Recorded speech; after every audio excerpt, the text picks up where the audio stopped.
The sun hit the polished Ferraris like molten gold when Karen stormed into the showroom, heels cracking against the marble floor, breath hot with entitlement. I watched her raise her voice, demanding what no salesperson had ever heard. Something felt wrong, very wrong. Before I tell you how truth shattered her arrogance that day, stay with me till the end. It was a bright late morning rush at the Redwood Luxury Motors showroom, the kind of day where sunlight streamed through the glass walls and made every Ferrari shine like a living flame. I had just finished arranging a set of new brochures when the air suddenly shifted, sharp, heavy, almost electric. The revolving doors spun aggressively, and in stepped a woman wrapped in pink confidence and loud perfume that traveled ahead of her. Her posture screamed entitlement, chin lifted, eyes scanning the room as if everything already belonged to her. I had seen demanding customers before, but something about her presence felt unsettling. She didn't walk, she marched. Her heels tapped a rhythm of authority across the marble floor, echoing off the showroom's quiet luxury. Everyone noticed her, from technicians polishing rims to the couple admiring a red F8 Tributo. Her expression was fixed with a strange blend of superiority and irritation, like someone convinced the world was already failing to meet her expectations. I tightened my tie and stepped forward, rehearsing my usual greeting in my mind, but her eyes pierced through me with a silent message: "Don't waste my time." Something inside me whispered that this interaction would not be normal. Before I could speak, she snapped her fingers toward the nearest car, a metallic silver Ferrari Roma under soft spotlighting. The gesture carried the impatience of someone used to instant compliance. She circled the car with an evaluating stare, running her fingers lightly along the hood as if inspecting property she believed she already owned. The sunlight behind her cast long shadows across the showroom floor, making her movements feel even more dramatic. I stood near the receptionist's desk, watching her behavior escalate with each passing second. She wasn't here to browse. She wasn't even here to buy. She was here to command. Finally, she turned sharply toward me, her hair swinging like a curtain of indignation. "You," she said, not spoken aloud, but mouthed silently with enough force that I could feel the intent behind it. When I stepped closer, the tension in the showroom thickened. Her brows knit together, as though she were preparing for battle. Her stance was firm, legs spread slightly apart, hands resting on her hips. Behind her, soft music played, an elegant classical track meant to calm wealthy buyers. But the moment she inhaled, it felt like even the music hesitated, anticipating the storm she was about to unleash. She pointed toward the Ferrari Roma again, eyes narrowing with an authority I did not recognize. Her breathing accelerated, and even the delicate scent of leather from nearby interiors couldn't mask the sharpness of her perfume. Her gaze flickered briefly across the showroom staff, as if challenging anyone to question her. The atmosphere transformed from luxury to confrontation. A few customers stepped back discreetly, their whispers blending with the hum of air conditioning. Even from a distance, I sensed that whatever she wanted, it wasn't going to align with any rational dealership policy. She looked like someone about to test boundaries. She leaned toward the car again, tapping the hood lightly with manicured nails. With each tap, the metallic sound echoed faintly like a countdown to chaos. Her body language radiated entitlement, shoulders back, chin high, eyes filled with expectation. I noticed a folded paper clenched in her hand, something official looking. She kept glancing at it as if reassuring herself of her own importance. The light from the skylight above reflected sharply off the windshield, illuminating her face in a way that made every emotion more vivid: frustration, superiority, and a strange sort of desperation she was trying hard to hide. When I finally approached her, trying to maintain the professionalism the showroom demanded, she raised a hand abruptly, silencing me before I could speak. Her gesture was sharp enough that a couple nearby flinched. She inhaled deeply, gathering the confidence of someone convinced the world revolved around her demands. Her lips tightened into an expectant smile that wasn't warm, just triumphant. The paper in her hand fluttered as she gripped it tightly. Light glinted off a large ring on her finger, sparkling like a tiny spotlight. She stood poised, as if expecting applause for simply existing. Something felt increasingly off. Then she thrust the paper upward as if presenting a royal decree. The sudden movement caused several heads to turn. Her voice finally broke the silence, sharp, loud, and full of certainty. She wasn't asking, she was declaring. The atmosphere cracked like glass. I felt a sinking weight settle in my stomach as her words echoed across the polished floors. Customers stared. Staff paused mid-task. Though I didn't yet understand the full extent of her claim, the intensity in her eyes told me she had come prepared for a very public confrontation. The truth behind her arrival began to unfold. I watched her expression twist with confidence as she pressed the paper closer to her chest.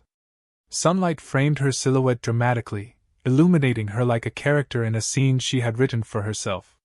Her shoulders rose with a victorious breath, as though she had already won an argument no one had started. I noticed slight agitation in her movements. She wanted everyone watching. She wanted witnesses. She wanted validation for an imaginary battle she believed she was fighting.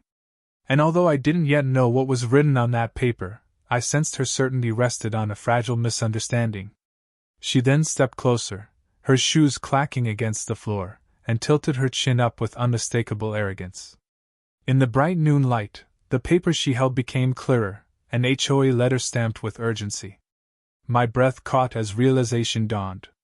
She believed that piece of administrative mail gave her power here. She believed it entitled her to a Ferrari. A Ferrari lease. On the spot. For 6 months. I felt the tension gathering like a storm at the edge of the showroom. She was moments from making a scene so grand, it would expose much more than she intended. The tension in the showroom shifted the moment she lifted that HOA letter like a trophy. The customers who had been admiring cars moments earlier now stood frozen in quiet curiosity. I could almost feel the weight of their eyes pressing into my back as I inhaled deeply, trying to understand her delusion. The Ferrari logo on the front desk gleamed under bright lights, sharp and unforgiving. It contrasted fiercely with the absurdity of the paper in her hand. I had witnessed countless negotiations, outrageous requests, emotional buyers, but nothing compared to the strange confidence radiating from her that afternoon. She held the paper so firmly that her knuckles turned pale, as though the flimsy document possessed the authority of a royal decree. Her posture had stiffened with the righteousness of someone who believed they had discovered a loophole in the universe. I watched the edges of the letter flutter with each breath she took, a reminder that the foundation of her power was nothing more than thin, recycled office paper. The air conditioning hummed steadily, yet the space felt suffocating, as though her entitlement itself thickened the air. I prepared myself for a confrontation unlike anything the showroom had ever seen. Her presence became a spotlight of chaos. The glossy showroom floor reflected the sharp angles of her movements, as she gestured toward the Ferrari Roma with theatrical exaggeration. The car, in all its sculpted beauty, seemed to shrink away from her, its elegance clashing violently against her energy. The staff shifted nervously around their desks, exchanging subtle glances as if silently debating who would be brave enough to intervene. Even the soft classical music playing overhead felt misplaced, its calmness swallowed by her escalating storm. I felt a strange mix of anticipation and dread swirling in. She took a step closer, and for a fleeting second, I caught a glimpse of something behind her arrogance, a flicker of desperation, maybe insecurity, hidden beneath layers of practiced superiority. It made her movements sharper, louder, more desperate to be noticed. I felt the distance between us close as she advanced, waving the paper like a weapon. The sunlight from the ceiling windows struck the surface of a nearby Ferrari, bouncing a harsh reflection across her face. For a moment, that light painted her as a character from a stage play, loud, dramatic, and entirely detached from the reality unfolding around her. Her hand trembled slightly as she clutched the letter, though her posture remained rigid with pride. The contrast intrigued me, confidence on the outside, fragility within. I watched her shoulders rise and fall as she breathed in sharply, almost rehearsing the moment. Every employee in the showroom had paused by now, pretending to straighten brochures or inspect dashboards while their attention lingered solely on her. The hum of an engine startup test echoed faintly from the workshop behind us, grounding me for a moment. Yet I couldn't escape the sense that something monumental and absurd was about to explode. She planted her feet firmly on the marble tile, as if staking her claim to the showroom floor. The red of her outfit contrasted violently with the sleek metallic tones around her, making her look like an alarm bell in human form. I felt a subtle shift in myself too, part irritation, part curiosity, part disbelief. The paper in her hand bore a bold HOA header, its insignia almost mocking the luxury around us. I wondered if she genuinely believed that letter held any weight here, in a multinational dealership where decisions were built on contracts, not neighborhood gossip. She leaned forward with such aggression that even the showroom's silence seemed to recoil. Her breath came out in short bursts, fogging the glossy paint of the Ferrari she stood beside. The scent of her overpowering perfume mixed with the subtle aroma of Italian leather, creating a strange atmosphere of clashing fragrances. Several customers stepped back toward the exit, whispering among themselves. Their hushed tones floated like small storms of curiosity. In that moment, I sensed the momentum shifting. Her plan relied on spectacle, attention, dominance. And now that she had the entire showroom watching, she was ready to unleash her demand. Then, with a trembling certainty that bordered on delusion, she extended the HOA letter toward me like undeniable proof. My eyes scanned its lines quickly. It wasn't even addressed to our dealership. It was a generic approval form stating she had authority to make temporary modifications to community aesthetics. Nowhere, absolutely nowhere, did it mention cars, leases, or anything remotely related to Ferrari ownership. As I pieced together the truth, an unexpected thought drifted into my mind. She genuinely believes this applies here. The realization hit me with equal parts disbelief and reluctant pity. Her posture grew more exaggerated, almost triumphant, as though she had already convinced herself she held real power. She began pacing around the car with a sense of ownership that made even bystanders awkwardly avert their gaze. Every time she passed the front grille, the reflection of her red outfit warped across the chrome surface like a warning signal. Meanwhile, the showroom lights flickered faintly, adding to the surreal energy. The absurdity of the situation grew heavier with each second, yet I felt strangely anchored in the moment. I knew the truth. And soon, everyone else would too. I stepped back and watched the scene unfold like a slow-motion disaster. She positioned herself in front of the Ferrari Roma once more, chest lifted, chin up, eyes bright with entitlement. She held the paper above her head as though it were a winning lottery ticket. The room grew still. She inhaled deeply, bracing herself. And then, standing in the center of a luxury showroom worth millions, she made her proclamation with the full force of her conviction. She demanded a 6-month lease on the spot, claiming her HOA authority guaranteed it.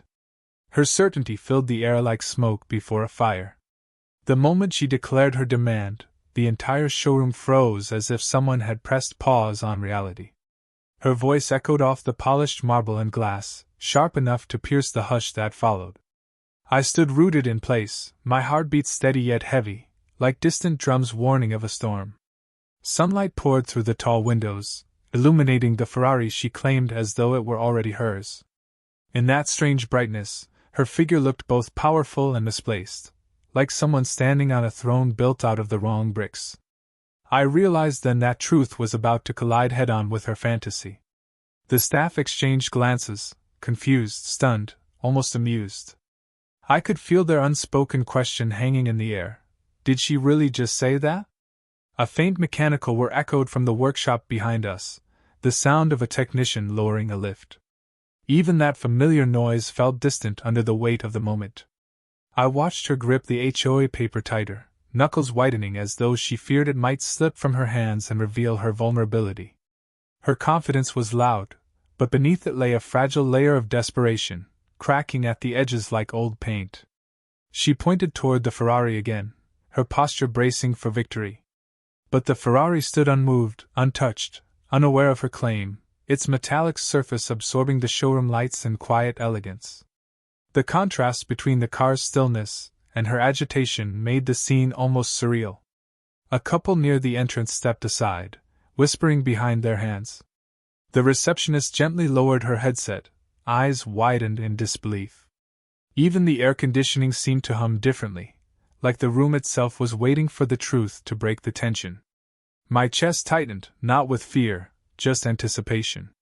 As she announced her HOA authority, again, the absurdity of her words settled like a thick fog.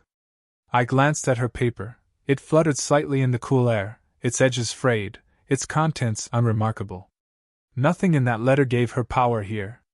Nothing linked her role in a neighborhood committee to a world-renowned luxury brand. She was trying to translate community control into global authority, a leap so impossible it bordered on tragic. And yet, she stood there as though the world owed her this car, this moment, this illusion of superiority she'd stitched together piece by piece. A quiet, shifting sound pulled my attention. A man in a navy suit stepped forward from behind a display stand. He was one of our senior managers, calm and composed, with the kind of silence that carried more authority than any raised voice. He walked toward us, his shoes making soft, deliberate sounds against the marble floor. The lady straightened instantly, mistaking his approach as validation. Her shoulders squared, her chin lifted, and a faint smile curled around her lips. She believed her victory had arrived.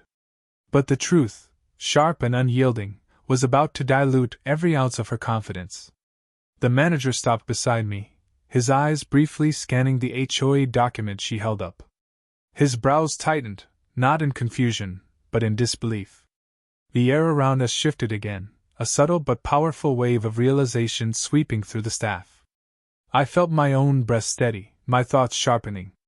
In that suspended silence, her confidence flickered like a candle caught in a sudden breeze. She waited, poised for approval, unaware that the ground beneath her certainty had already begun to crack. The weight of truth hovered just above her illusions, ready to fall. Then it happened, the moment everything unraveled. The manager gently took the paper from her hand, holding it between his fingers with the care of someone handling something delicate and absurd at the same time. His eyes traced the lines slowly. The tension in the room deepened. When he finally looked up, his expression held no malice, just clarity. Absolute, undeniable clarity. I watched her face, waiting for her realization to bloom. And then I saw it, the subtle tremor in her jaw, the slight widening of her eyes. A single crack in her armor. Her fantasy meeting reality. He explained the truth calmly, each word landing with the softness of a feather but the weight of a stone. The HOA document had no legal value here. No authority. No relevance. Not even a hint of power. It was a community paper from a small neighborhood, not a global dealership form. Her confident smile shattered instantly, replaced by confusion, then disbelief, and finally, embarrassment. A flush of red spread across her cheeks. Her posture collapsed inward, like a castle folding back into the sand it was built on. The room remained silent, absorbing the fall of her pride. She stepped back instinctively, clutching her purse tighter as if it could hold together the fragments of her dignity. The customers who had been watching turned their attention elsewhere with a mixture of discomfort and relief. Her shoulders sagged, her eyes darting across the showroom as though searching for an escape route. Everything she had built her confidence on, false authority, exaggerated influence, imagined superiority, stood exposed under the bright showroom lights. The truth didn't shout. It simply existed, gentle and devastating. In that moment, her arrogance dissolved, leaving behind a quiet woman caught in the mirror of her own choices. Without another word, she walked toward the exit, footsteps softer now, stripped of the force that had announced her arrival. The glass door slid open, and the sunlight outside framed her figure in a pale outline as she stepped into the open world, smaller than she had seemed before.